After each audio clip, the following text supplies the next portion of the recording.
Bonjour et bienvenue dans Avez-vous choisi, le podcast du vendredi qui vous invite à tout choisir dans votre vie. Je suis Oriane Savouré-Lucas, serial choisisseuse de ma vie. Dans la vie, j'ai les pieds sur terre, la tête dans les étoiles et je vous propose d'explorer avec curiosité le vaste et intrigant territoire du choix.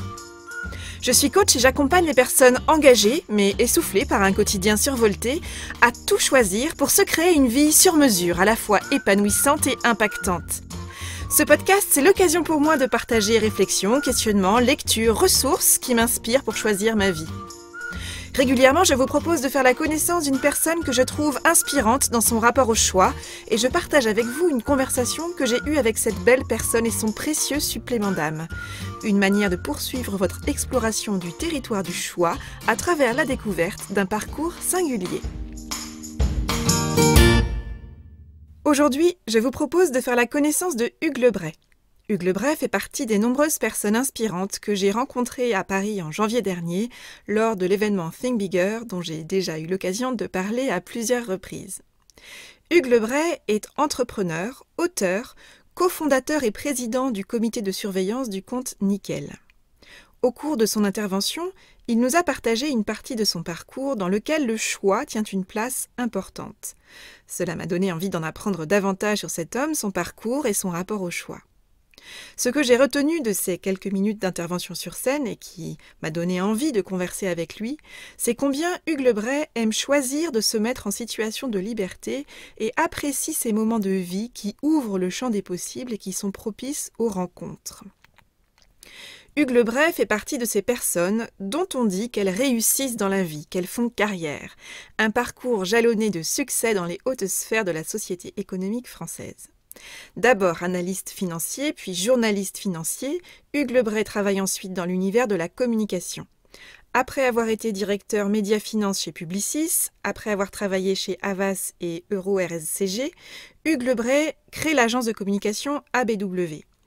En 1999, il devient directeur de la communication de la Société Générale. En 2010, il est nommé PDG de Boursorama Banque, une filiale de la Société Générale. Puis, il cofonde le compte Nickel en 2012 et s'investit dans et accompagne de nombreux projets associatifs et d'entrepreneuriat. Quand même. Alors en tant qu'ancienne DRH, dans un CV, au-delà de ce qui est écrit, je suis toujours très intéressée par le fil rouge, par les interstices, par les changements de direction dans un parcours et par le récit que chacun porte et peut partager de son propre parcours. Et ce que Hugues Lebray nous a partagé sur la scène de Think Bigger, et qui ne se lit pas forcément au premier coup d'œil sur son brillant CV, c'est qu'il a fait à un moment donné le choix de la liberté plutôt que celui de la sécurité. Que le choix a été simple, mais n'a pas été facile, et que les choix, une fois faits, génèrent leur lot de surprises et d'imprévus très souvent. Si Hugues Lebray ne me l'a pas formulé directement ainsi, je crois que, au-delà de réussir dans la vie, Hugues Lebray veille de manière accrue, depuis quelques années maintenant, à réussir sa vie, au sens large, à partir de son propre référentiel, et en faisant notamment des choix emplis de sens et qui nourrissent un sentiment de contribution. Sur la scène de l'événement Think Bigger, Hugues Lebray, comme d'autres intervenants, a partagé un moment de son parcours à partir duquel il a pensé en plus grand. Et dans sa vie professionnelle, Hugues Lebray a vécu une énorme secousse. Alors qu'il faisait partie du comité exécutif de la Société Générale, il a vécu depuis l'intérieur du cockpit ce qui a rapidement été appelé l'affaire Kerviel. Il était alors directeur de la communication et donc à ce titre membre de l'équipe de direction au cœur de la tourmente. De cette période intense et exigeante, dont on ne sort pas indemne, Hugues Lebray a tiré un livre dans lequel il relate cette folle période de 4 jours entre la découverte en interne d'une position de 50 milliards d'euros et l'annonce publique de cette fraude. Dans ce livre, il tire les leçons de cette crise en tant que directeur de la communication de l'époque qui fait face à un événement d'une ampleur inimaginable. Au cours de ces 4 jours de crise sans précédent, Hugues Lebray a vécu l'expérience du choix à l'extrême, c'est-à-dire faire une série de meilleurs choix possibles dans un temps extrêmement resserré, sous une pression extrême et avec des enjeux immenses. 4 jours, peu de temps donc et de possibilités de recul pour absorber le choc en tant qu'individu et en tant que conseiller. 2 ans après les faits, au moment où la publication de son livre est envisagée, Hugues Lebray, devenu PDG de Boursorama Banque donc, est placé devant un choix non négociable. Ce sera son livre ou son poste. L'alternative à laquelle il fait face et qu'il doit trancher en quelques jours, là encore, est soit de ranger son manuscrit dans un tiroir, soit de faire ses cartons. Hugues Lebray a choisi de témoigner, et donc de publier son livre, qui paraît en 2010 et qui s'intitule « La semaine où Jérôme Kerviel a failli faire sauter le système financier mondial, journal intime d'un banquier ». Hugues Lebray a donc démissionné du poste de PDG de Boursorama Banque le 3 octobre 2010. Courageux mais pas téméraire, Hugues Lebray avait un plan et avait sécurisé un minimum la suite de son parcours. Mais les choses ne se sont pas déroulées comme prévu et de nouveaux projets sont apparus.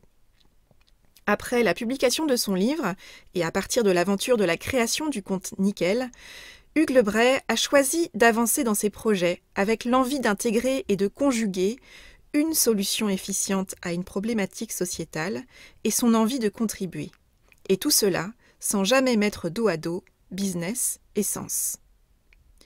Au cours de notre conversation, Hugues Lebray et moi avons parlé, entre autres, de ces premiers choix qui structurent un parcours professionnel, de choix par défaut, de choix affirmés et de choix cornéliens, de spectateurs, d'acteurs et de réalisateurs, de rencontres, d'accidents, de heureux hasards, de surprises et d'inspiration, d'entrepreneuriat, de liberté et d'indépendance, de curiosité, d'audace, d'ouverture et d'innovation, de gestion de crise et des choix partant de crise, d'électrochocs, d'effets dominos, de scénarios catastrophes, de sueur froide, d'œil du cyclone et de cockpit, de préparation avant le grand saut dans le vide, de persona non grata et de traversée du désert, de valeurs, de rééquilibrage, de sens et d'essentiel, de projets qui portent et qui créent des ponts, de problématiques sociétales, de solutions entrepreneuriales, de mécaniques vertueuses, ou encore de Wake Up Café, du bateau de Thalassa, du Petit Prince et de La vie est un long fleuve tranquille.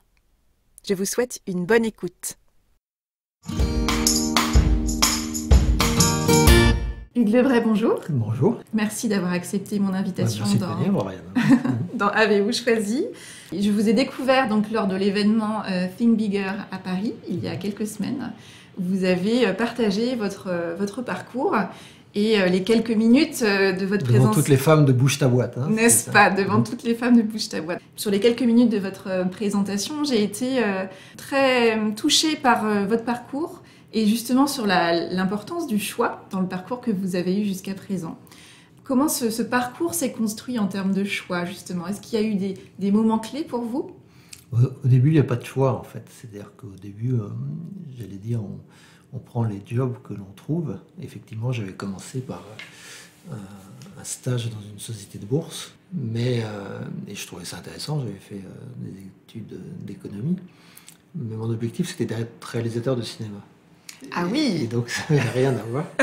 Effectivement. Et du coup, j'ai trouvé ça très intéressant, mais je me suis dit, j'aimerais aller plus vers des métiers qui sont des métiers de création. Je me sentais plus créatif, je me sentais plus plein d'idées, plein d'envies, etc. Et donc je me suis dit, comme je connaissais personne dans les métiers du cinéma ou de la production, que j'allais passer par les métiers de la communication. Et à l'époque, mon modèle, c'est drôle, mais c'était Étienne Chételiès qui venait de faire La vie est un fleuve tranquille. Oui. Mais il avait commencé comme publicitaire. Et puis il avait réalisé des films de publicité. Et puis à un moment, il s'est dit, je vais faire un long métrage. Donc je lui ai dit, je vais faire ça. Mais je n'ai eu aucune réponse de toutes les agences de communication auxquelles j'avais écrit. Et puis tout ce qui était production dans le cinéma, je ne connaissais rien. Et j'ai eu l'opportunité, à la corbeille de la Bourse de Paris, de rencontrer le rédacteur en chef d'un journal. Et je lui dis que les introductions en bourse, avec notamment la création du second marché, c'était un peu n'importe quoi, c'était le casino, la manière dont on faisait les ordres et dont on faisait les prix à l'introduction. Il m'a dit excellent, faites-moi un papier. Voilà. Et donc c'est une rencontre qui m'a fait rentrer au journal des finances où j'ai écrit des articles. Et puis effectivement, au bout d'un moment, là j'ai commencé à faire des vrais choix. Et au bout de 3 ans, j'ai décidé de ne plus être observateur et de devenir acteur. Et donc là, j'ai réussi à revenir sur le premier choix que je voulais faire et qui ne marchait pas, et à contacter des agences de communication. pour refaire ce que je voulais faire. Et en fait, on m'a pris mais dans de la communication corporate, de la communication financière. Et on m'a pris comme commercial et pas comme créatif. Voilà. Et pas celui qui allait trouver les concepts, trouver les idées, être concepteur ou rédacteur, mais celui qui allait s'occuper des clients, et notamment des clients assez financiers, puisque j'avais commencé, c'est très structurant en fait les premiers choix, comme ça avec l'analyse financière. Et donc j'ai fait ça pendant 3 ans. J'étais directeur du développement d'une filiale de Publicis. Et puis au bout de 3 ans, j'ai décidé d'être vraiment acteur, c'est-à-dire d'être à mon propre compte et de créer ma propre société. C'était, je sais pas, le syndrome des 30 ans. Donc voilà, à 30 ans, j'avais envie de créer mon entreprise. Et j'avais surtout une grande envie d'indépendance. Et donc là, c'était un accident. Mais il y a beaucoup d'accidents dans la vie, dans les bons sens ou dans les mauvais sens. Et finalement, c'est ça qui est le plus important sur la vie. C'est pas ceux qu'on connaît, c'est pas ceux avec quoi on raisonne, mais c'est ce qui va passer demain et qu'on n'attend pas. Et donc c'est la surprise qui est très structurante dans sa vie. Puis après, on fait ses choix ou on ne les fait pas. Et donc là, j'avais été débauché par un concurrent. Et puis j'ai dit à un de mes clients, qui était le groupe CNP Assurance, dont je venais de gagner le mandat pour faire la privatisation, qui me dit qu'il veut travailler qu'avec moi et qu'il continuera à donner toute l'exécution de l'ensemble de la communication financière à Publicis, mais que c'est moi qui dois faire le conseil et qui dois les aider à structurer les discours pour les investisseurs.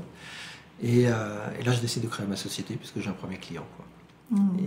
Et donc là, c'était une période très amusante, toujours difficile au début. Vous l'avez fait, vous. Voilà, c'était il y a 6 mois. Et le démarrage, on met toujours 18 mois à démarrer quelque chose avant de trouver un certain rythme. Et là, j'ai eu la chance assez rapidement de tomber sur les dirigeants de Business Object, qui est une société de logiciels, avec des gens qui avaient une culture très Silicon Valley, très ce qu'on appelle tech aujourd'hui, et qui préparaient leur introduction en bourse sur le Nasdaq. Et du coup, ils m'ont pris comme conseil pour bâtir pareil, la communication financière. Et là, ça m'a ouvert les portes de beaucoup de sociétés de technologie et beaucoup de sociétés de croissance, avec un modèle de capitalisme qui n'était pas le modèle classique français, un modèle de contrôle, mais qui était un modèle de dilution pour aller beaucoup plus vite, pour aller beaucoup plus loin, d'organisation transversale du management et des compétences, et de déploiement mondial tout de suite, quoi. C'est-à-dire des formes d'entreprise. Et donc j'ai complètement découvert ce modèle de la Silicon Valley en 1995, et 94-95.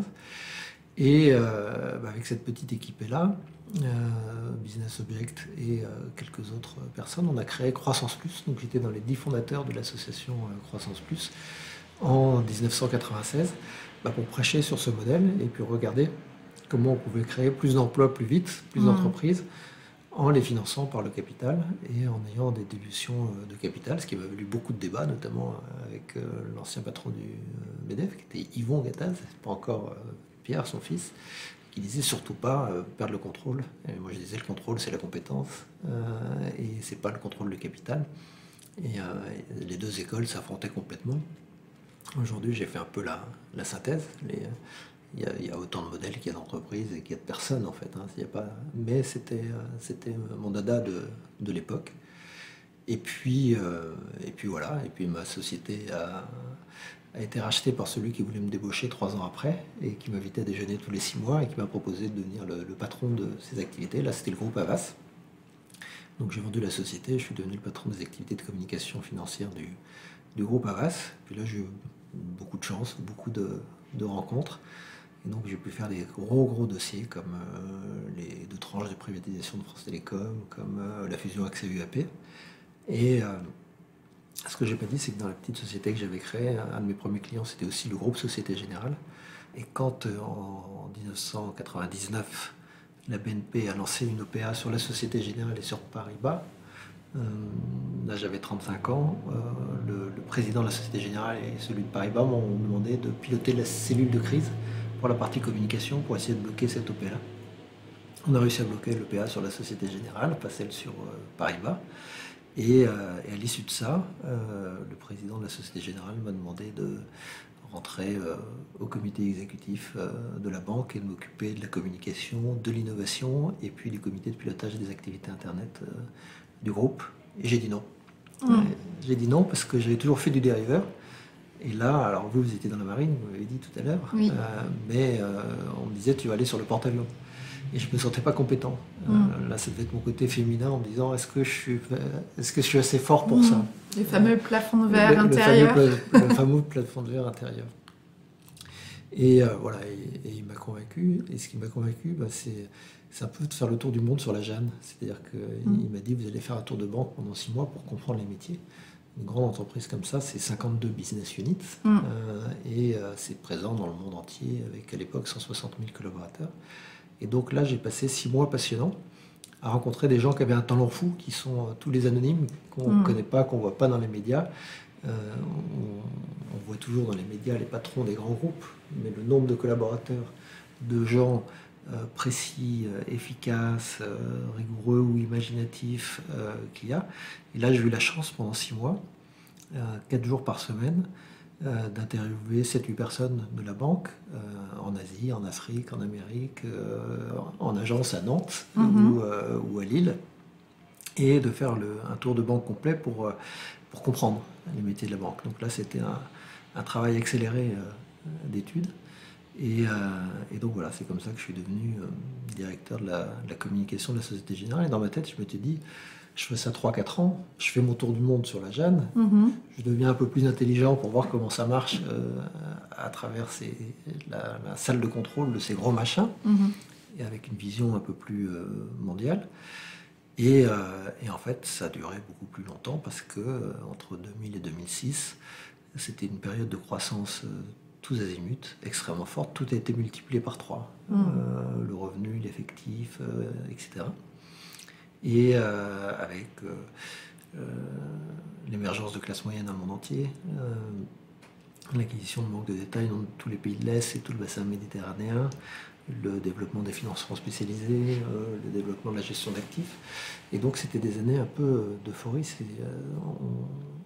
L'évolution du chiffre d'affaires et l'effectif était considérable tous les ans. C'est-à-dire qu'on créait des sociétés d'une taille de 10 000 personnes par an, quasiment. C'était assez impressionnant. Oui, donc forcément avec beaucoup de projets à démarrer. Énormément de projets, voilà.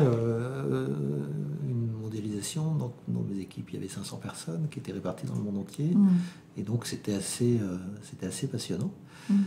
Mais au bout de 5 ans, j'ai dit au président de la Société Générale, ce serait très mauvais pour moi et pour la Société Générale que je fasse ça pendant 30 ans. Et donc, je souhaitais faire autre chose. Et on m'a dit quoi? J'ai dit quelque chose de plus opérationnel et de moins fonctionnel.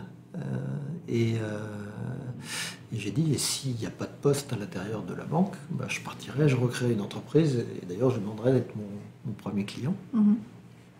Et donc c'est là que le président de la Société Générale m'a dit que dans 2 ans, il me proposerait la présidence de Boursorama.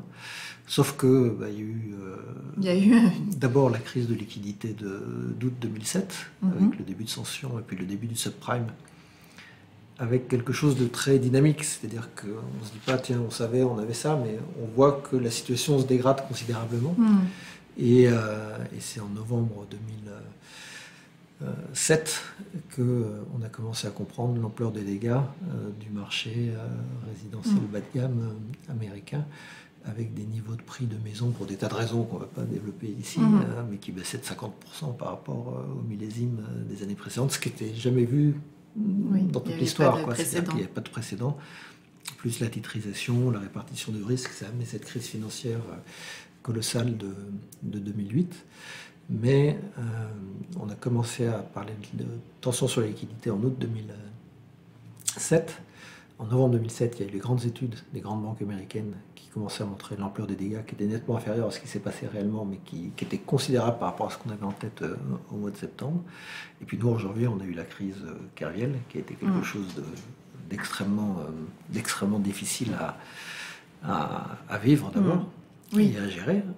C'est pour ça que j'en ai fait un livre plus tard. Vous avez écrit ce livre qui s'appelle « La semaine où Jérôme Kerviel a failli faire sauter le système financier mondial », journal intime d'un banquier. Donc là, c'était un choix très très compliqué dans ma vie, très difficile. J'ai pris la décision à 2h du matin avec mon éditeur.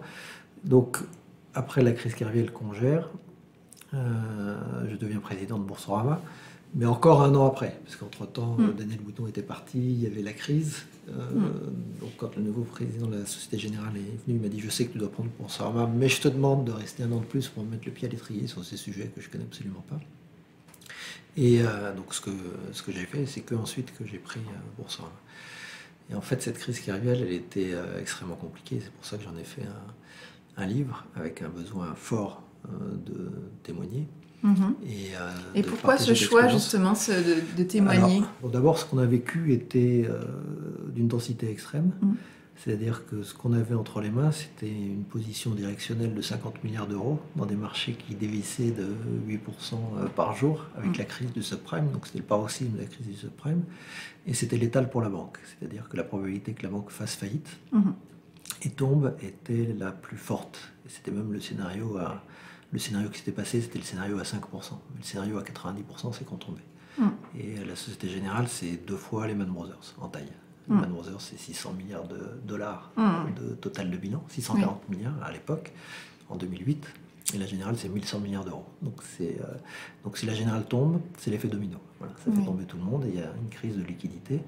Et si c'est l'effet domino, c'est la crise de 1929.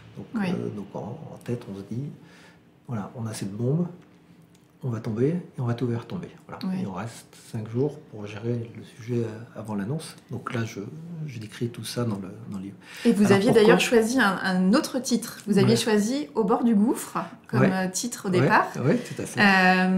Et je trouve intéressant ce titre parce que derrière, j'entends, il y a Au bord du gouffre, il y a le gouffre pour un monde et son fonctionnement tel qu'on l'a connu jusque-là, donc un système bancaire, mais aussi Au bord du gouffre pour des personnes qui sont... il y a l'équipe parce que dans ce livre-là, en fait, vous racontez ces 4 jours entre la découverte donc, la moitié du livre, c'est 4 jours. Oui.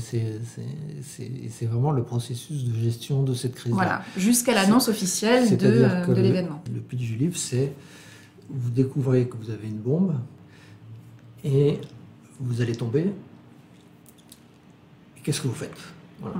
Et c'est ça. Et donc, il y a la moitié du livre, 150 pages, qui sont ces 4 jours. Voilà. Qu'est-ce qu'on fait? Comment on gère ce genre de crise systémique de l'intérieur d'un comité exécutif d'une grande banque? Donc là, c'est un partage d'expérience qui est très très fort. Donc, comment on gère quelque chose de cette ampleur? Et ensuite, l'autre moitié du livre, c'est une fois qu'on l'annonce publiquement, qu'est-ce qui se passe? Et ce qui est complètement différent. Et là, on voit effectivement la superficialité de beaucoup de gens, on voit les passions qui se déchaînent, on voit les politiques qui s'en mêlent, on voit les différentes catégories de médias on voit beaucoup de bêtises et beaucoup d'âneries, mais qui fabriquent l'opinion et qui fabriquent un récit qui fabrique un récit qui est très très différent de ce qu'on a vécu. Et ce qui m'a beaucoup marqué, c'est la haine des gens vis-à-vis des banques qui représentent la puissance, qui représentent la spéculation, qui représentent les élites, qui représentent tout ce que les gens n'aiment pas. Et ce qui m'a marqué, c'est que la crise venait de la banque d'investissement. Et là, les clients étaient des directions financières de grands groupes, des grandes sociétés financières, des grands investisseurs. Ils disaient, vous avez vécu un risque opérationnel majeur, comment est-ce qu'on peut vous aider pour vous rétablir? Et de l'autre côté, ceux qui étaient pour rien, c'est-à-dire la banque de détail, le guichet au bord de la rue, qui était complètement différent, très très loin de ses activités de marché internationales, etc., en prenaient plein la gueule de la part de leurs clients, avec une hausse des incivilités, avec des violences qui étaient extrêmement fortes. Et donc, moi j'ai encaissé tout ça, on a vécu tout ça. Voilà. Bon, alors il y a tous les sujets aussi de comportement humain dans des situations de stress extrême, de fatigue, de stress, de burn-out qu'on a dans ces périodes de crise. Moi par exemple, j'avais pas dormi pendant 10 jours, on est complètement déréglé au bout de 10 jours et je me sentais fort, puis au bout d'un moment je me suis effondré, quoi. Donc je décris tous ces sujets-là, mais j'ai décidé de tourner la page après la crise et j'ai pris 15 jours de vacances et en famille, et puis je me suis lavé la tête, et puis je suis parti, et puis j'ai pris le manche de Boursorama après, et puis j'ai développé cette entreprise. Mais c'est en 2010, quand il y a eu le procès. Là, j'avais entendu tellement d'âneries. La réalité de ce que moi j'avais vécu était tellement différente de tout ce que j'entendais, de tout ce que je voyais. entre les fantasmes, les mensonges, la superficialité, les aigreurs, etc., que j'ai envie d'apporter ce témoignage, et notamment parce qu'il y a un grand défaut du management dans toutes les entreprises, et vous qui faites du coaching, vous qui faites des ressources humaines, vous qui êtes dans l'accompagnement des gens, mais le défaut du management, c'est de dire back to business une fois que la crise est passée. Et les gens ont besoin de comprendre. Business as usual. Et voilà, ils ont besoin de digérer, ils ont besoin d'analyser, ils ont besoin de crier ce qu'ils ont vécu et comment ils l'ont ressenti, et ils ont besoin de le dire, ils ont besoin que ça sorte. Et donc j'ai fait ce livre pour une première raison, qui est de fermer la crise en l'expliquant dans tous ses détails, en expliquant ce qui s'était passé dans tous ces mécanismes et la manière dont elle avait été gérée. C'était quelque chose qui me paraissait important, parce que des crises de cette ampleur-là, peu de gens les vivent. En l'occurrence, c'est une fois tous les 4 siècles, à peu près. Et je m'étais dit, les personnes qui l'ont vécu doivent comprendre, et je dois passer ce testament et cet accompagnement.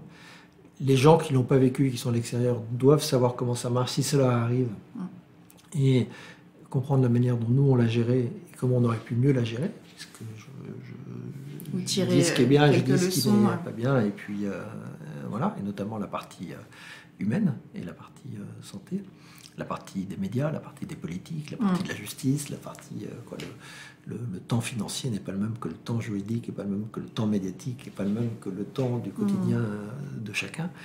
Et du coup, voilà, j'ai voulu apporter ce témoignage.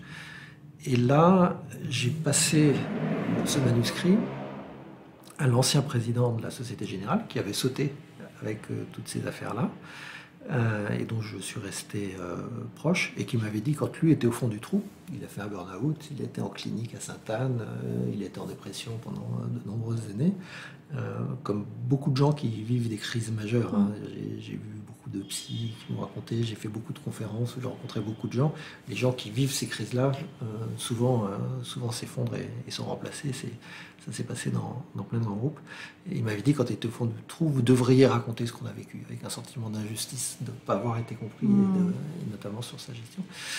Et il me dit que c'est un très bon livre, je lui passe le manuscrit. Et je lui demande comment il réagirait si lui était président de la banque. Il me dit un seul critère, l'impact sur l'image du groupe. Et je lui dis bon ou mauvais, il me dit bon. Et il me corrige quelques éléments très factuels, 7 points. Voilà, c'est tout. Et puis je passe le manuscrit au nouveau président. Et il me dit qu'il ne le lira pas et que si je le sors, je dois sortir du groupe. Et là, je sens une défiance. Moi, si j'avais été président, j'aurais dit ça m'intéresse beaucoup, je vais le lire et on en parle. Et on parle de l'opportunité de le sortir ou pas, ou d'en faire un cas, ou de le faire sous une autre forme. Voilà. Mais là, il y avait une fin de non-recevoir. Il y avait une fin de non-recevoir pour des raisons qui peuvent s'expliquer et que je peux comprendre, des raisons de vouloir tout contrôler, des raisons de vouloir faire l'autruche et d'avoir mis la crise derrière et de repartir de l'avant et que son rôle c'était de reconstruire et c'était pas de refaire. Moi je disais il faut terminer propre et voilà. En lui disant mets-toi dans la peau d'un guichetier qui a vécu cette crise et qui a envie. Donc là vous êtes quand même face à une sorte de choix cornélien. Donc là je suis dans un choix cornélien. Le cœur ou la raison, et en fait, oui, le cœur, la raison, et puis voilà la carrière où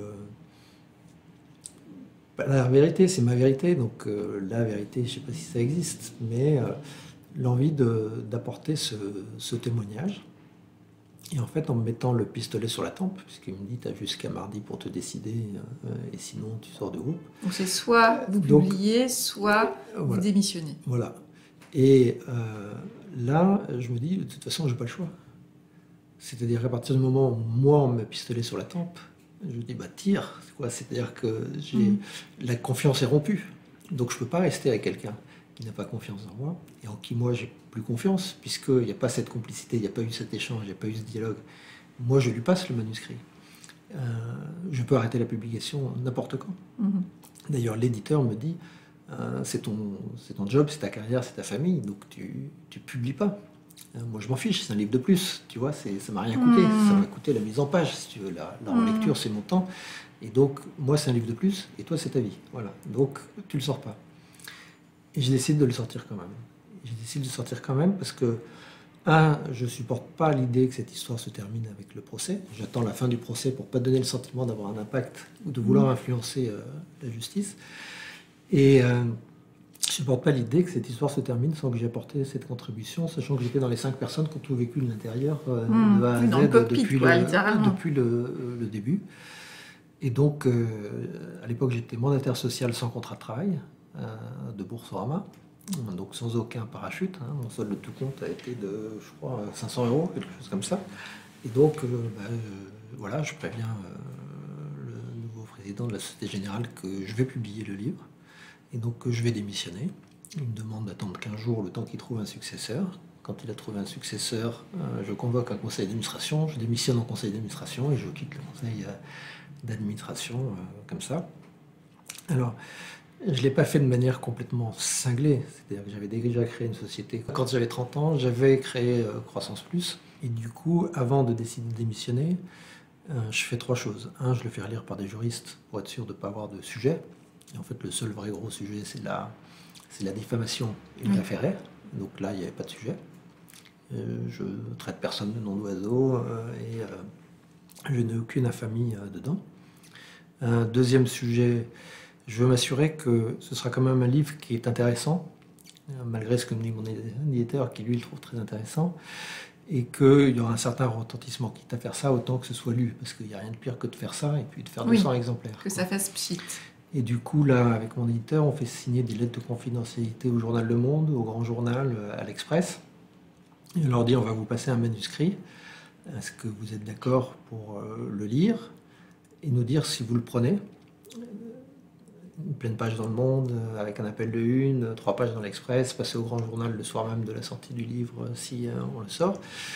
Et si vous ne prenez pas, peut-être qu'on ne le sortira pas et vous ne l'avez pas lu, et vous vous engagez à ne pas en parler. Voilà, donc les 3 signent la lettre de confidentialité, les 3 disent on prend. Donc je sais que quand je publie, je passe au Grand Journal, j'ai une pleine page dans Le Monde, et puis j'ai l'Express, donc que c'est lancé. Puis 3e sujet, créer une société, c'est pas compliqué. Donc je l'ai déjà fait. Et je rappelle quelques-uns de mes anciens clients en disant, est-ce que tu me redonnes une mission de conseil comme ce que je faisais avant? Et puis il se trouve que j'ai des personnes qui m'ont donné ces missions de conseil. Donc je sais que je crée une société et que je trouve quelques clients, même si c'est pas le statut. Je sais que le livre va avoir un écho médiatique positif. Et je sais que j'aurai pas de problème juridique. Donc je prends la décision de le faire.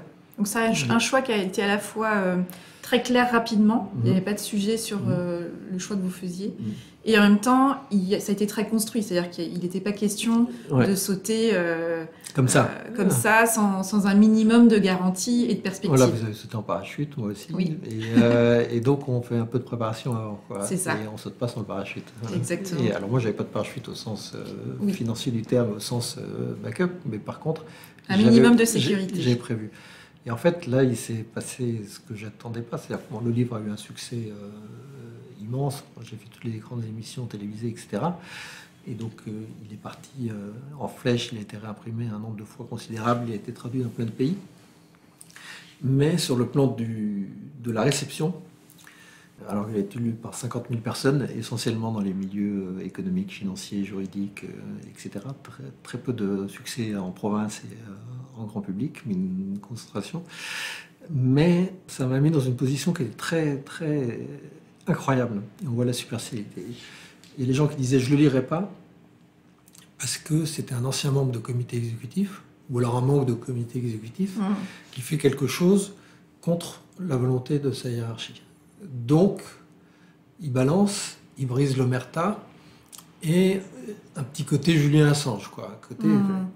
Alors que c'est juste l'inverse. C'est un livre qui réhabilite la banque et qui montre la manière dont elle a bien géré la crise. Mais le fait que ce soit boycotté par la direction de la Société Générale me pose un problème de tous ceux dont je voulais qu'ils soient mes grands clients après. Et j'ai un boycott. Et d'ailleurs, les avocats de la Générale m'avaient dit, voilà, si tu le fais, tu seras blacklisté. Tu seras ostracisé. Et là, je ne pensais pas que c'était si fort.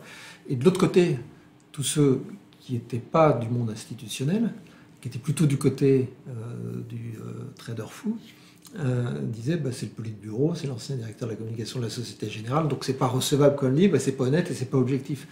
Donc le chemin du livre et de son contenu, j'ai voulu qu'il y ait beaucoup de sincérité et beaucoup de ce que je ressens personnellement, et puis beaucoup de méthodes sur la manière de gérer la crise dans ce livre-là.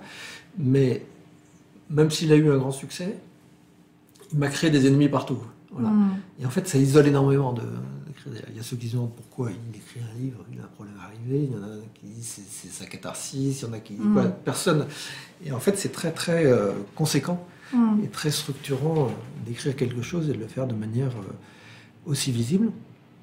Et donc, contrairement à ce que je pensais quand je démarrais avec mes 3 clients, d'abord, sur les 3, il y en a 2 qui ne sont pas venus. Et celui qui est venu, c'était le plus petit, et c'était pas celui qui me permettait de vivre. Et là, j'ai eu une vraie traversée du désert pendant 5-6 mois. Mais j'ai tout de suite rebondi sur le projet Nickel, 5-6 mois après, même si on a mis plus de 3 ans à sortir le projet Nickel avant d'ouvrir le premier compte. Mais finalement... ce qui est le plus important, c'est ce qui va arriver demain. Voilà, moi, ce qui est le plus important, c'était de gérer une OPA et puis de devenir directeur de la communication d'un grand groupe, alors que j'avais fait que du dériveur et j'avais pas du tout fait de carrière de banquier, etc. Après de devenir banquier, mais d'avoir Kerviel qui me tombe dessus. J'ai vraiment pas eu de bol, j'aurais préféré ne pas le vivre, ce truc-là. Mais en même temps, ça a été très très structurant et c'est ça qui a eu de l'importance. Ça a amené ma démission. J'aurais jamais démissionné s'il n'y avait pas eu cet événement majeur et si j'avais pas eu besoin, un besoin viscéral, c'est ça, de faire ce témoignage. Oui, c'est ça. Voilà. Ce que je trouve intéressant aussi dans cette question de cette gestion de crise, vous étiez déjà habitué des cellules de crise, de la gestion de crise, mais là, on a une crise sans précédent, un temps extrêmement court. Sur une crise, c'est quelque chose d'inattendu, d'une ampleur extrêmement puissante. Et tant qu'on n'en a pas géré, on a beau avoir lu tous les... Voilà. Et ce que je trouve intéressant, c'est que dans ces temps très contraints... Et c'est comme les tremblements de terre, c'est-à-dire que si on est proche de l'épicentre et avec une force 7, un niveau 7, c'est pas pareil que si on est à 200 km avec un niveau 3. Tout à fait. Et malgré tout, dans ces temps très concentrés, il y a des choix à faire et des choix à faire très rapidement. Donc je trouve intéressant que sur cette question du choix, quand on est dans une gestion de crise, il y a le temps ne joue pas en notre faveur et il faut être en capacité de trancher, de décider, donc étymologiquement de couper en fait les voies possibles. Qu'est-ce que vous retirez en fait les 2-3 éléments clés qui ont été très structurants pour faire des choix dans des temps contraints et qui pourraient être des conseils pour des personnes qui gèrent des crises, qu'elles soient d'ailleurs personnelles ou professionnelles? Alors d'abord, on gère une crise quand on l'a un peu préparée. Donc on n'a pas préparé cette crise-là, on ne sait pas qui va se passer ça, mais on a un peu de méthode. Et donc on sait qui sont les parties prenantes importantes.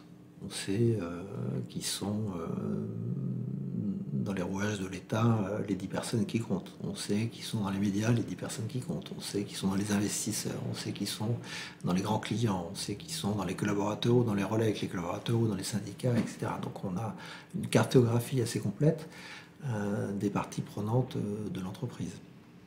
Ensuite, on a des méthodes et c'est évident que il faut tout mettre sur la table le plus vite possible pour éviter les feuilletons, pour éviter que ça saigne, pour éviter qu'il y ait des rebondissements, pour éviter qu'on ait donné le sentiment d'avoir voulu cacher quelque chose qui ressort après, etc. Donc il faut savoir être transparent, ce qui est très très difficile. Il faut lutter en interne pour avoir ce niveau de transparence. C'est-à-dire qu'il y a beaucoup de gens qui ont envie ou qui ont peur des effets de ce que l'on va dire si on est trop transparent. Et donc il y a des réflexes qui sont très importants. Et donc, c'est pour ça qu'on a publié une note explicative d'une 30aine de pages. Et puis ensuite, il faut réussir à cadencer, à reprendre le rythme. C'est-à-dire que quand vous gérez une crise, tout devient adverse. C'est-à-dire que le premier de la classe, quand il tombe dans la cour de récré, tout le monde lui donne des coups de pied dedans. Parce que voilà, on avait quelque chose à lui reprocher, c'était d'être meilleur que nous. Et s'il lui arrive quelque chose de pas bien, tout le monde est très content. Et, voilà. Et donc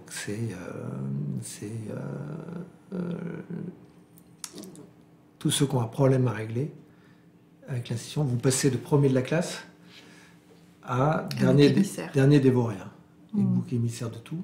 Et donc tous ceux qui ont un compte à régler avec vous, le fournisseur qui a payé le contrat, le collaborateur, tout remonte à la surface. Tout a une audience médiatique extrêmement forte et tout ce qui est nauséabond ressort. Et tout d'un coup, on peut donner l'impression que tout est mal, voilà. Et que tout est noir, et que tout est brinque-ballant et que rien n'est efficace. Et que si ça arrivait chez eux, c'est que c'était vraiment les derniers des branquignoles, etc. Et donc il faut réussir à reconstruire. Il faut réussir à redonner le moral à tout le monde. Et donc il faut donner beaucoup d'informations et beaucoup d'explications. Et puis, il faut être très, très focalisé et ciblé. C'est-à-dire que si on est BP et qu'on fait une marée noire, on n'a pas comme objectif d'être aimé des écologistes. On a comme objectif d'arrêter la marée noire, d'arrêter de polluer, de faire en sorte que l'entreprise ne se casse pas la figure, que tous les collaborateurs s'en aillent pas et qu'on puisse redémarrer une certaine activité. Et donc, on a des objectifs qui sont sur les collaborateurs, on a des objectifs qui sont sur les clients, on a des objectifs qui sont sur la manière de refinancer la banque qui vient d'avoir un trou énorme. On a l'objectif de ne pas faire Northern Rock avec tous les gens qui font la queue devant les guichets pour retirer leur argent et que ça se vide comme un lavabo et que dans ce cas, ça amplifie la crise. Et donc, je décris beaucoup la manière dont on gère l'ensemble de toutes ces parties prenantes, dont on orchestre les cellules de crise et le temps dans la journée, en fonction du temps médiatique, mais aussi du temps juridique et du temps financier, et comment on n'épuise pas ses équipes aussi, et comment on a toute une partie qui continue à gérer les affaires courantes, même si c'est difficile parce que tout le monde veut s'intéresser à la partie qui est la plus sensible, et puis la partie qui gère la crise. Et donc c'est vrai que si on n'a pas bien traité ses fournisseurs, ses clients, ses collaborateurs, on n'est jamais parfait, c'est jamais exceptionnel, mais si on n'a pas bien parler de manière informelle avec des journalistes depuis 10 ans, si on n'a pas fait ces roadshows dans le monde entier pour parler à ses investisseurs, si on n'a pas cette confiance a priori, c'est impossible de gérer la crise. Donc, il y a un retour de manivelle sinon. Ouais. Et puis si on ne sait pas à qui parler ou qu'on parle à des gens qu'on ne connaît pas, on est irrecevable. Vous avez évoqué, donc, suite à votre départ, à la publication du livre, cette traversée du désert de quelques mois. Et puis, un jour, il y a un ingénieur qui vient vous voir, Riyad Boulanoir, c'est ça ? Avec un projet. Oui, et qui vient par un ami commun que j'avais connu chez Havas, qu'il a rencontré par hasard, et qui m'avait vu chez Ruquier en train de parler de ce livre-là. Donc ce livre a servi à cette rencontre-là. Et voilà, qui me dit que il a une solution technique pour ouvrir des comptes bancaires, puisqu'il a travaillé pour MoneyGram pour faire des comptes de transfert d'argent chez les buralistes, et qu'il adorerait monter une banque pour les pauvres chez les buralistes, mais qui connaît Alfortville et qui connaît la technologie, et c'est tout. Et je le rencontre, et je le trouve très dense, et avec une cause qui est très très juste, et de rebancariser les interdits bancaires, de redonner une dignité. Et on se revoit une deuxième fois, 4 jours après, on décide de s'associer et de créer nos banques. Au départ, ça s'appelait nos banques, avant de s'appeler Nickel et le compte Nickel chez les buralistes. En quelques mots, est-ce que vous pouvez nous décrire ce que c'est ? C'est un compte qu'on ouvre en 5 minutes chez les buralistes, un compte bancaire, mais sans condition de revenus, sans condition de patrimoine, y compris si on interdit bancaire. En France, c'est 2 millions à peu près. 1,6 million. Ah oui, non, les interdits bancaires, c'est 1,2 million à peu près. Et les gens qui bénéficient du droit au compte à l'époque, c'était 30 000 par an, parce que c'était de la paperasserie, c'était humiliant, c'était compliqué. Bon, après, on s'est aperçu que le sujet était beaucoup plus vaste et beaucoup plus large, puisque le sujet, c'est le découvert, le dépassement d'autorisation de découvert et tous les frais d'incident induits, et qui fait que les 40% de Français qui sont en dépassement d'autorisation de découvert au moins une fois par trimestre ont des frais bancaires de l'ordre de 500-700 € par an, qui sont des frais d'incident. Par exemple, quand vous dépassez votre autorisation de découvert, chaque paiement, ça coûte 8 €. Voilà. Et c'est plafonné à 80 € par mois, ça fait 960 par an. Un rejet de prélèvement, c'est 20 €. Un avis tiers détenteur, c'est 130 €. Donc les gens payent des choses monstrueuses. Là, on s'est dit qu'on allait arrêter cette hémorragie-là avec un compte tout simple, où on ne peut pas dépenser plus que ce que l'on a, un peu comme le porte-monnaie. Mais on a mis plus de 3 ans à bâtir le projet, à avoir l'agrément de la Banque de France. Le premier dossier faisait 1500 pages, le dernier dossier faisait 4800 pages. On a eu énormément de mal à trouver les financements. J'ai passé 2 ans à faire le tour de l'Europe pour trouver de l'argent. Une levée de fonds. Et on a trouvé 140 personnes physiques qui mettaient de quelques milliers d'euros à quelques dizaines de milliers d'euros chacun, et on a financé ça vraiment de manière quasiment coopérative au départ, avec énormément de monde. Et on a réussi à lancer en février 2014, alors qu'on démarre le projet en février 2011. Et je sors le livre en octobre 2010. Et le paradoxe, alors c'est peut-être une ironie du sort, mais je fais un deuxième livre qui s'appelle Nos banques, qui raconte le projet, qui raconte ma rencontre avec Riyad, et qui raconte comment on a construit ça. Et c'est le livre qui sert au lancement de Nickel, et qui est lu par énormément de journalistes aussi. Donc je lui dis, vous regardez, j'ai raison de faire des livres. ça sert. Donc j'avais un petit côté avec ce deuxième livre qui dit, j'avais raison. Et puis aussi, j'explique pourquoi j'ai fait le premier dans ce deuxième livre. Ce que je trouve intéressant, c'est que vous parlez aussi de ce projet où vous vous embarquez en fait en tant qu'associé très rapidement. J'entends que c'est un projet qui parle d'inclusion, qui parle aussi de contribution, de sens. Est-ce que c'était finalement une sorte de projet qui faisait un peu clic avec toutes les pièces du puzzle de ce qui avait du sens pour vous jusqu'à présent, ce qui en prenait de plus en plus, et notamment comment est-ce que je peux apporter encore plus de valeur, puisque vous êtes dans la finance au départ, mais il y a cette notion de valeur, de valeur ajoutée. Oui, mais au départ, je ne suis pas financier du tout. J'y suis arrivé, je dirais, par hasard ou contraint. C'est-à-dire que c'était les rencontres qui ont fait que c'est comme ça que j'ai commencé ma carrière, et c'est là où j'ai eu du boulot qui m'a amené là. Mais jamais je me suis dit, je vais devenir banquier. Je le suis devenu vraiment par hasard. Effectivement, il y avait un besoin de recoller au peuple, au terrain. Il y a eu l'électrochoc de cette crise où la haute finance a explosé, en fait. Et puis un peu un besoin de retour aux sources, à la simplicité. En fait, quand je démissionne de Boursorama et que je publie le livre, dans ma tête, je me dis, je vais rééquilibrer ma vie.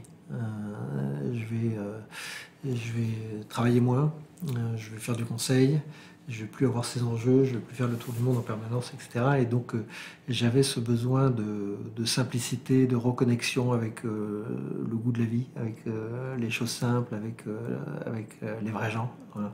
Et là, c'était encore plus loin, un cran plus loin, avec Riyad, parce que c'était les gens qui étaient dans le besoin en plus. Donc non, j'ai trouvé que c'était formidable, et j'ai beaucoup aimé cette expérience-là. Et votre parcours parle effectivement beaucoup de rencontres. Il y a une autre rencontre qui a compté, il y a Clotilde Gilbert, qui est la fondatrice des Wake Up Café, qui vise donc à la réinsertion par l'emploi des personnes qui sortent de prison. Et il y a des beaux projets qui sont au cours. Oui, alors moi j'ai un bon ami qui a une entreprise de distribution et qui recrute avec Wake Up Café 2 ou 3 ex-détenus où ils ont payé leur dette à la société, puisqu'ils sortent de prison. Et on ne leur demande pas ce qu'ils ont fait, puisque c'est du passé, ce qui compte, c'est leur avenir. Et on leur fait confiance. Et ça fait 10 ans qu'il en recrute 2 ou 3 par an, et qu'il me dit, mais j'ai aucun problème, ils sont même mieux notés que la moyenne des collaborateurs. Et j'ai trouvé que cette association était formidable, parce que j'aime bien l'idée de vie où rien n'est caricatural, où on peut avoir un accident et on peut se relever, où personne n'est bon, personne n'est mauvais, et on peut chaque fois rebondir, chaque fois s'en sortir, chaque fois se tourner vers l'avenir. Et en fait, celle qui a monté cette association, qui passe beaucoup de temps en prison, qui fait des partenariats avec la santé, avec beaucoup de prisons, a eu l'idée d'accélérer pour trouver plus de boulot à des anciens prisonniers, puisqu'il n'y a qu'une fraction des anciens prisonniers qui trouvent des boulots dans les entreprises, et de créer une école de cuisine pour anciens détenus. Et il se trouve qu'il y avait le bateau de Thalassa, l'émission de télévision de France Télévisions qui était à vendre, puisque l'émission s'est terminée. En fait, c'est pas un bateau, c'est une coque, il n'y a pas de moteur, c'était juste un décor. Voilà. Et en fait, Clotilde Gilbert, donc de Wake Up Café, m'a dit il faudrait qu'on rachète le bateau de Thalassa et qu'on fasse l'école de cuisine là, et qu'on fasse un restaurant sur les quais de Seine. Et du coup, je l'ai aidé d'abord à la financer, et puis à trouver avec mes anciens actionnaires de Nickel, puisque Nickel a été vendu à BNP Paribas. C'est l'ironie du sort aussi, puisque j'avais bloqué l'OPA de la BNP sur la Société Générale, et je me retrouve à la BNP après, mais je trouve ça amusant.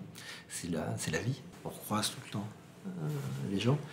Et du coup, les anciens actionnaires de Nickel, certains d'entre eux, ont financé aussi ce projet. Donc là, le projet VU, WU, porté par l'association Wake Up Café, a racheté le bateau Thalassa, a obtenu une concession du port de Paris en face de la Statue de la Liberté, donc quai de Bourg-Grenelle, entre la Maison de la Radio et la Statue de la Liberté, pour faire cette école et ce restaurant. Donc là, le bateau est en travaux et devrait ouvrir dans une dizaine de mois le début de cette école. avec quelque chose que j'aime bien, qui est un peu comme Nickel, c'est-à-dire que c'est... Moi, j'aime pas opposer les mondes. C'est-à-dire que j'aime pas dire l'associatif, c'est génial, les entreprises, c'est pas bien, ou la coopérative, c'est mieux, ou les syndicats sont nuls, ou les patrons sont des salauds. Voilà, j'aime pas. Moi, j'aime bien qu'on se parle, j'aime bien qu'on se respecte, j'aime bien qu'on dialogue, et il n'y a pas de solution meilleure qu'une autre. Il y a des gens, il y a de l'implication, il y a des modèles. Et du coup, moi, j'aime beaucoup l'idée, comme Nickel, on règle une problématique sociale forte, que ce soit l'exclusion bancaire pour Nickel, ou que ce soit le travail des gens qui sortent de prison, parce que le taux de récidive est de 67% quand les gens ne retravaillent pas. Et quand les gens retravaillent, il est de moins de 10%. Donc c'est très important d'aider ces gens-là à se réinsérer sur tous les sujets, comme les migrants, comme beaucoup de sujets. Et c'est des chances, d'ailleurs, quand on fait confiance et qu'on donne et qu'on forme et qu'on aide. Et du coup, moi j'aime bien qu'une solution sociétale puisse aussi, pas que, mais être portée par des solutions entrepreneuriales. Et moi j'aime bien l'idée que ce soit les clients du restaurant qui payent la cuisine et que ça s'autosuffise à un moment. On n'est pas tout le temps à lever des fonds, à faire des charities, etc. Parce que ça prend 60-70% du temps de la plupart des responsables d'associations de lever des fonds. Mais si on arrive à avoir quelque chose qui enclenche une mécanique qui est vertueuse, j'aime bien. Et si ça marche, il faudra le faire dans plein d'autres villes et dans plein d'autres endroits. Et moi je trouve ça formidable, donc j'adore ce projet. Donc effectivement... je passe un peu de temps avec cette association. Ce que j'entends, c'est que vous avez à cœur finalement de créer des ponts entre des territoires, entre des clans, en tout cas d'extraire l'entre-soi, de sortir de l'entre-soi. Il y a quelque chose que je ne supporte pas, c'est le clanisme, c'est l'entre-soi, c'est le recroquevillement, c'est l'exclusion. Voilà. Et donc moi je trouve qu'il y a des gens formidables partout. Quand j'étais dans les grands groupes, les gens se parlaient entre diplômes. Et puis il y a beaucoup d'élitisme à la française, stupide, qu'on ne trouve pas dans beaucoup de pays, où les gens pensent que ce qu'ils ont fait entre 18 et 23 ans, ça doit les porter toute leur vie, et que ceux qui n'ont pas fait ça entre 18 et 20% n'auront aucune chance de faire autre chose. Je déteste cette idée-là. Je déteste l'idée qu'il faut être né au même endroit et être dans les mêmes clubs, avoir fait les mêmes écoles pour être bien. J'aime pas la notion de gens bien. Voilà. Moi j'ai vu des gens formidables dans tous les endroits, tous les milieux. Quand avec Riyad on s'associe, on est dans le 94, on est avec des meubles en formica, avec des équipes extrêmement diversifiées. Et c'est formidable et beaucoup plus formidable que quand on est complètement cantonné dans une tour à la Défense avec des gens qui sont des clones. Quand on fait Wake Up Café et qu'on fait le dîner de gala et que je suis à côté d'un prisonnier pendant le dîner, je passe une soirée formidable. Et c'est les gens qui m'apportent beaucoup plus. Et moi je trouve qu'il y a des gens formidables partout. Il y a des gens qui ont des envies partout. Et donc voilà, c'est vrai que j'aime pas les castes, j'aime pas les clans, et j'aime bien que chacun s'occupe des autres. Et je trouve qu'il n'y a pas assez de lien social, au sens où c'est social, et voilà, on apprend énormément et on reçoit énormément de tout le monde. Et du coup, je trouve qu'on ne se parle pas assez, je trouve qu'on a cassé beaucoup de strates intermédiaires. Je trouve que, voilà, on voit la violence qu'on a à travers les réseaux sociaux, à travers les manifestations, à travers tous les sujets. Et cette violence, elle vient d'un sentiment de manque de respect, de manque de considération, etc. Et moi, c'est même pas le mot respect ou le mot considération. Tout le monde apporte énormément aux autres. Voilà. C'est-à-dire qu'il n'y en a pas un qui respecte l'autre, parce qu'il est supérieur et qui dit finalement je te respecte. Non, c'est comprendre que l'autre est presque meilleur que soi et va vous apporter énormément et va vous aider. Et donc je trouve que juste en se parlant, en se considérant, en ayant l'empathie les uns pour les autres, l'inverse de la haine. Moi je suis sidéré, là j'ai travaillé en Italie pendant quelques mois.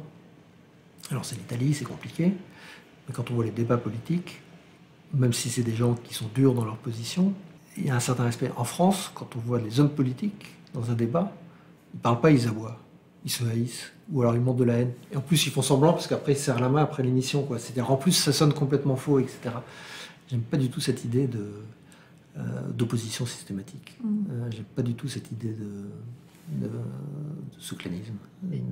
Et j'entends aussi que justement votre manière de créer des ponts entre les territoires, entre les milieux, entre aussi les secteurs, puisqu'on parle d'associations, d'entreprises, etc.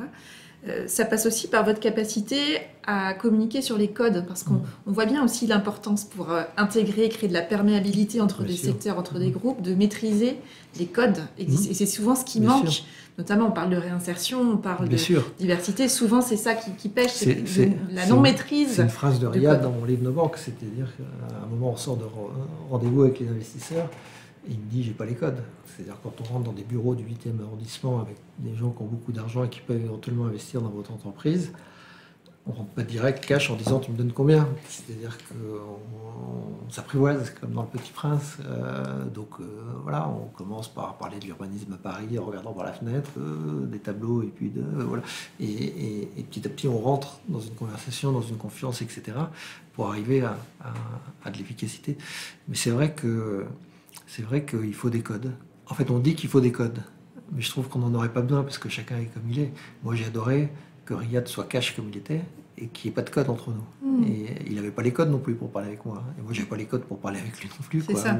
Il faut savoir à quel moment c'est utile d'enclencher notre connaissance. Mais il y a des gens avec qui il faut les codes. Voilà. C'est ça. Et qui ne sont pas les plus ouverts. Mais qui peuvent être moteurs pour justement créer, porter un projet.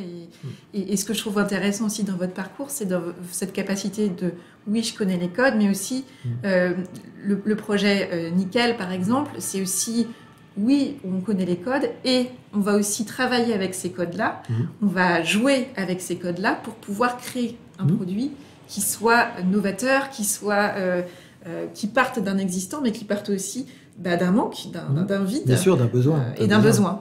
Bien sûr. En fait, on a créé quelque chose d'extrêmement simple qui correspond à un besoin. Payer, être payé.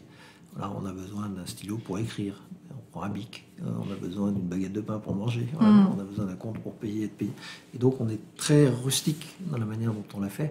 Très basique et on ne va pas le faire évoluer, quoi. C'est comme la petite boîte de cachou, c'est la même depuis 30 ans et il ne faut pas qu'elle évolue parce que et tout le monde nous dit mais il faut rajouter des assurances, il faut rajouter du crédit, mais non, on reste le compte tout simple tel qu'il est, nickel, et c'est extrêmement important de savoir rester essentiel, de rester basique, de se dire qu'est-ce qui est utile, qu'est-ce qui n'est pas utile, voilà, quel est le vrai besoin.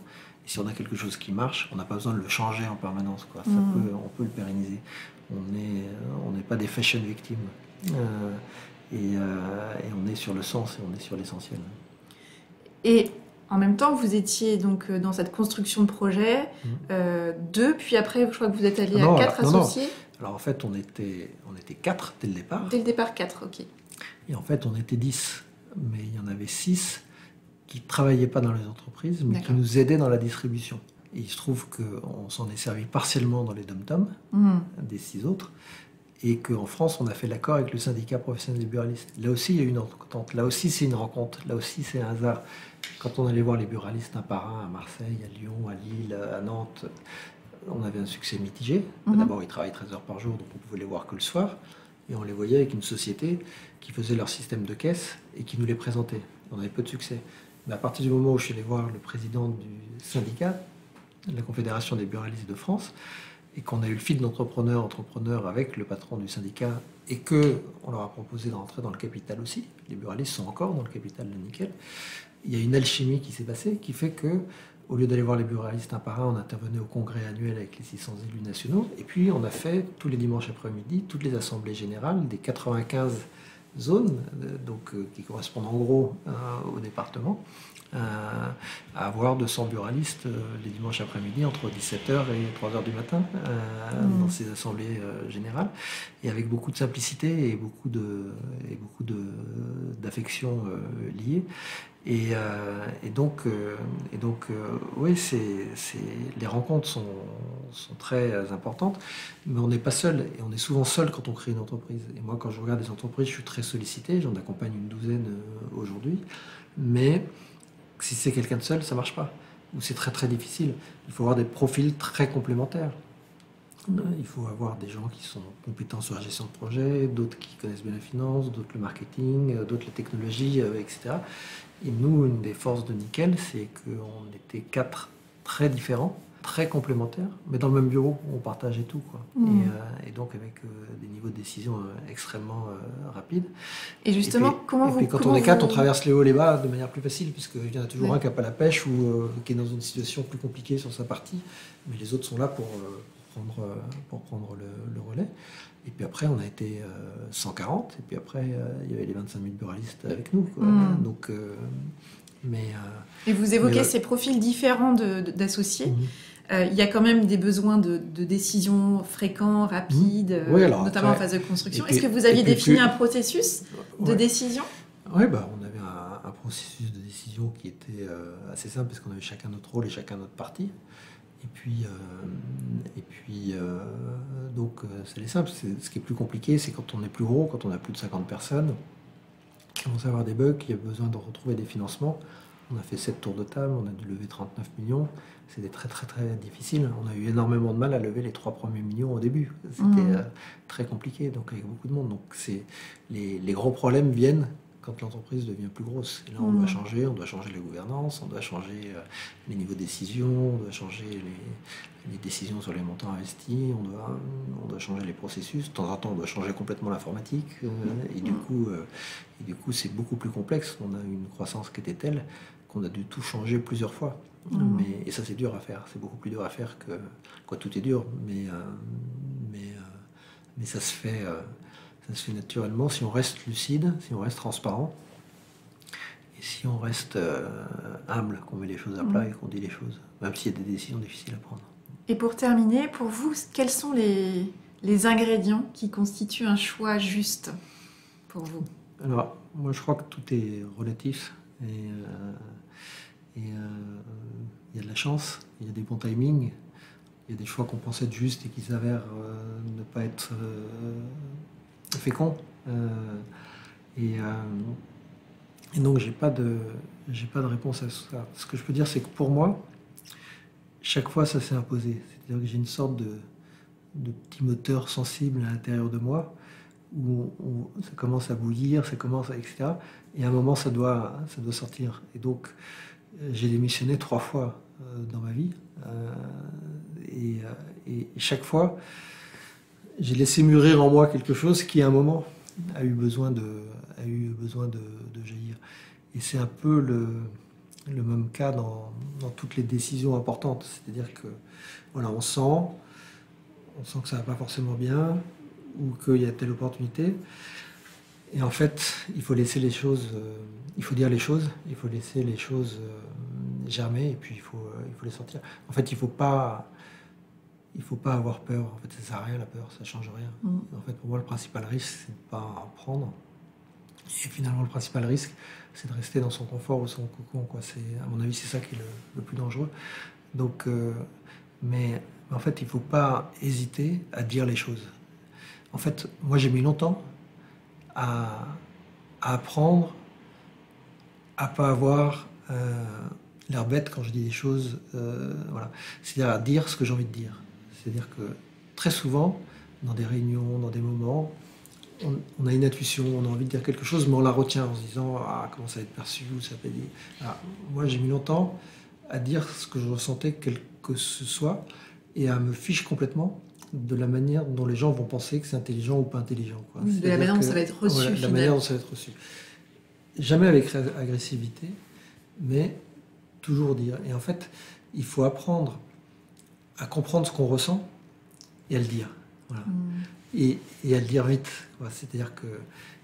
donc il faut apprendre à s'écouter et il faut apprendre à sortir les choses, quoi. Et ça, c'est...